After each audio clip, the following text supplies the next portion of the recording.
అందరికీ నమస్కారం. ఈరోజు మనం యశోదా పులగుర్తు గారు రాసిన స్వీట్ హోమ్ అనే కథ మీ ముందుకు తీసుకొస్తున్నాను. ఇక కథలోకి వెళ్దామా?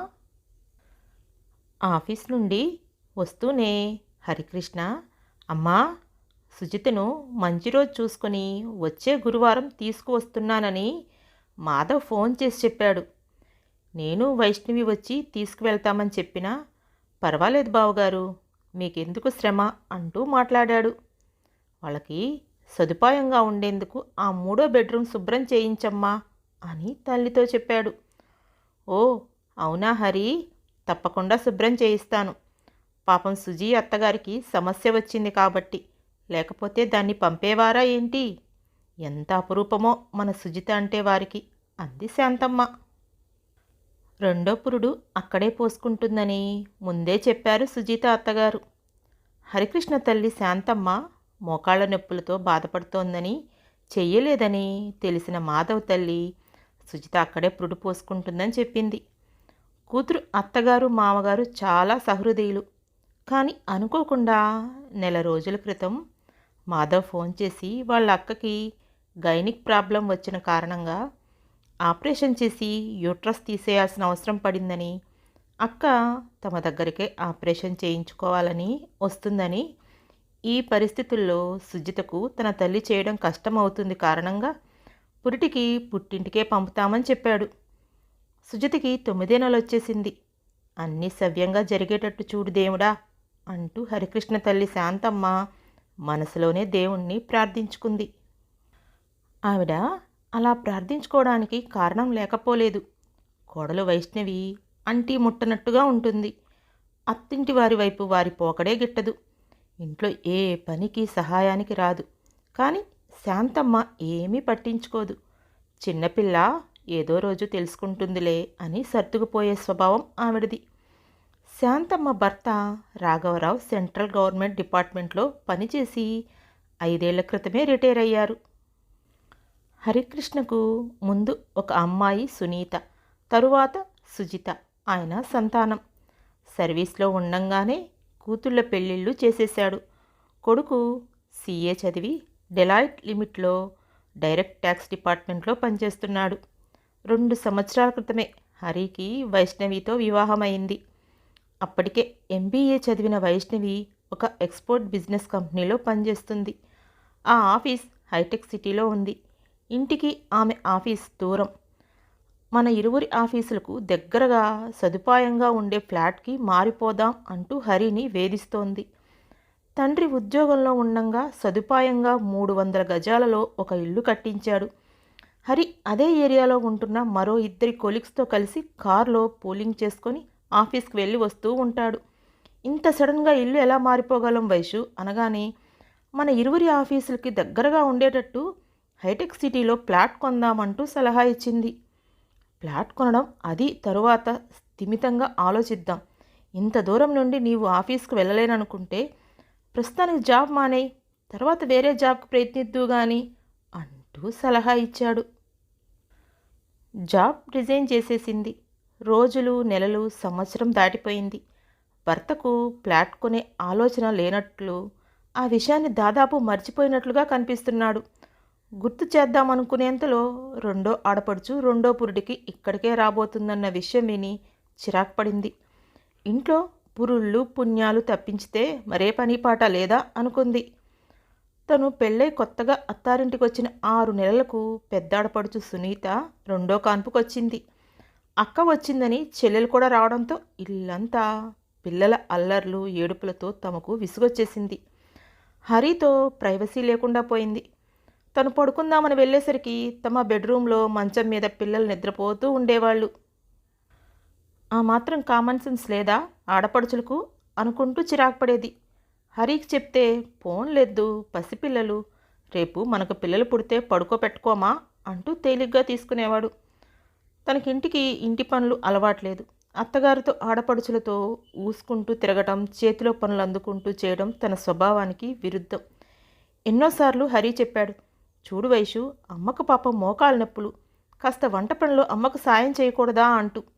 అందుకనే జాబ్ వంగతో వేరే వెళ్ళిపోదామనుకుంటే ఈ మహాశయుడు ఏమీ పట్టకుండా ఉన్నాడు. ఇప్పుడు నువ్వు జాబ్ చేయకపోతే గడవని స్థితిలో లేం కదా వైషు. పోనీ దగ్గరలో ఉన్న ఏదైనా కంపెనీకైనా అప్లై చేసుకో అని సలహా ఇచ్చాడు. తన ఆలోచన వేరు. జాబ్ వంకతో అత్తగారింటి నుండి శాశ్వతంగా వేరే వెళ్ళిపోయి హాయిగా హరితో హ్యాపీ లైఫ్ ఎంజాయ్ చేయాలని. సుజిత, మాధవ్ 2 ఏళ్ల కొడుకుతో వచ్చారు గురువారం నాడు. భార్యను పుట్టింట్లో వదిలి మాధవ్ వెళ్ళిపోయాడు. పురుడు టైంకి వస్తానని చెప్తూ. 9వ నెలేమో సుజిత భారంగా కనపడుతోంది. వైష్ణవిని తానే పలకరించింది. హాయ్ వదినా, ఎలా ఉన్నావని. బానే ఉన్నానంటూ ముభావంగా సమాధానం చెప్పి అక్కడి నుండి వెళ్ళిపోయింది. ఆమె ముభావంగా ఉండటం గమనించాడు హరి. వైష్ణవి స్వభావం ఎలాంటిదో పెళ్ళైన అతి కొద్ది రోజుల్లోనే అర్థమైపోయింది హరికి. ఎన్నో విధాల నచ్చచెప్పాడు కూడా. ఉమ్మడి కుటుంబాలు ఇలాగే ఉంటాయని, సర్దుకుపోవాలని. ఆ రోజు ఉదయం 8 గంటలకు లేవగానే బ్రష్ చేసుకుని వంటింట్లోకి వచ్చిన వైష్ణవి అత్తగారికి టిఫిన్ తయారు చేయడంలో సహాయపడుతున్న సుజిత కనపడింది. వైష్ణవిని చూస్తూనే వదినా, కాఫీ ఇవ్వనా అంటూ ఆత్మీయంగా పలకరిస్తూ వేడివేడి కాఫీ కప్పులో పోసందించింది. థ్యాంక్స్ చెప్తూ కాఫీ తాగి ఖాళీ కప్పుని సింక్లో పెట్టేసి హాల్లోకి వచ్చి సోఫాలో కూర్చొని న్యూస్ పేపర్ చదవసాగింది. ఈలోగా హరి పిలిచాడు వైష్ణవిని. పేపర్ పట్టుకొని బెడ్రూమ్లోకి వెళ్ళింది. చూడు వైషు, నీ కెరియర్ని పాడు చేసే వ్యక్తిని కాదు నేను. ఎన్నోసార్లు అన్నావు చక్కటి జాబ్ని నేను మానేయమంటే వదులుకున్నానని, నీ కెరీర్ పోతుందని. నేనే కారణమని గత కొద్ది రోజులుగా నాతో ముభావంగా ఉంటున్నావు. నీవు కోరుకున్నట్లుగా హైటెక్ సిటీలో ఫ్లాట్ బుక్ చేయాలనుకుంటున్నాను. నాన్నగారితో చెప్తే నీ ఇష్టం రా హరి అన్నారు. సో నీ ఇష్టం, నీవు జాబ్కి అప్లై చేసుకోవచ్చు అని చెప్పి ఆఫీస్కి వెళ్ళిపోయాడు. వైష్ణవి మనసు ఆనందంతో గంతులేసాగింది. జాబ్ మాట దేవుడెరుగు.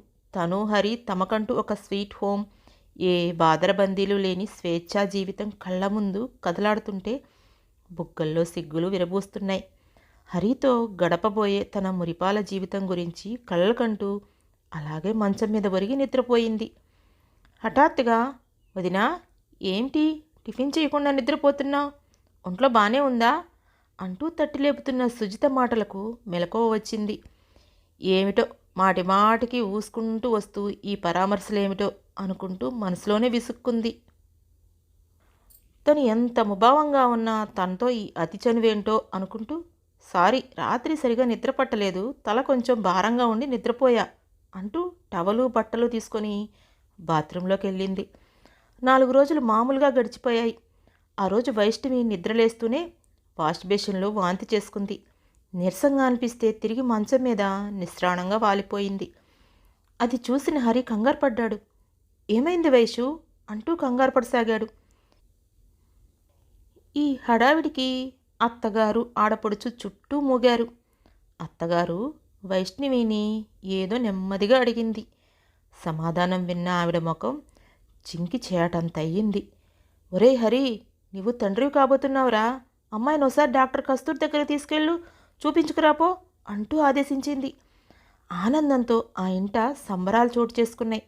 అంత హడావిడి పనుల్లో కూడా శాంతమ్మ గారు కోడల్ని అపురూపంగా చూసుకోసాగింది. వేవిళ్లతో బాధపడుతుందని రుచిగా హితవుగా వండిపెట్టి తినిపించేది.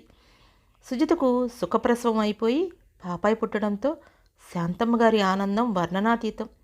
7వ నెలలో వైష్ణవిని పుట్టింటి వారు వచ్చి తీసుకెళ్లారు. వైష్ణవి అన్నా వదిన ఉద్యోగం చేస్తున్నా, చెల్లెలు చదువుకుంటున్నా, తమ్ముడు తల్లి తండ్రి అందరూ కలిసే ఉంటారు. వదిన శాంభవి డిగ్రీ కాలేజీలో కెమిస్ట్రీ లెక్చరర్గా పనిచేస్తోంది. 2 పిల్లలు అన్నగారికి, 5 సంవత్సరాల పాప, 2 సంవత్సరాల బాబు.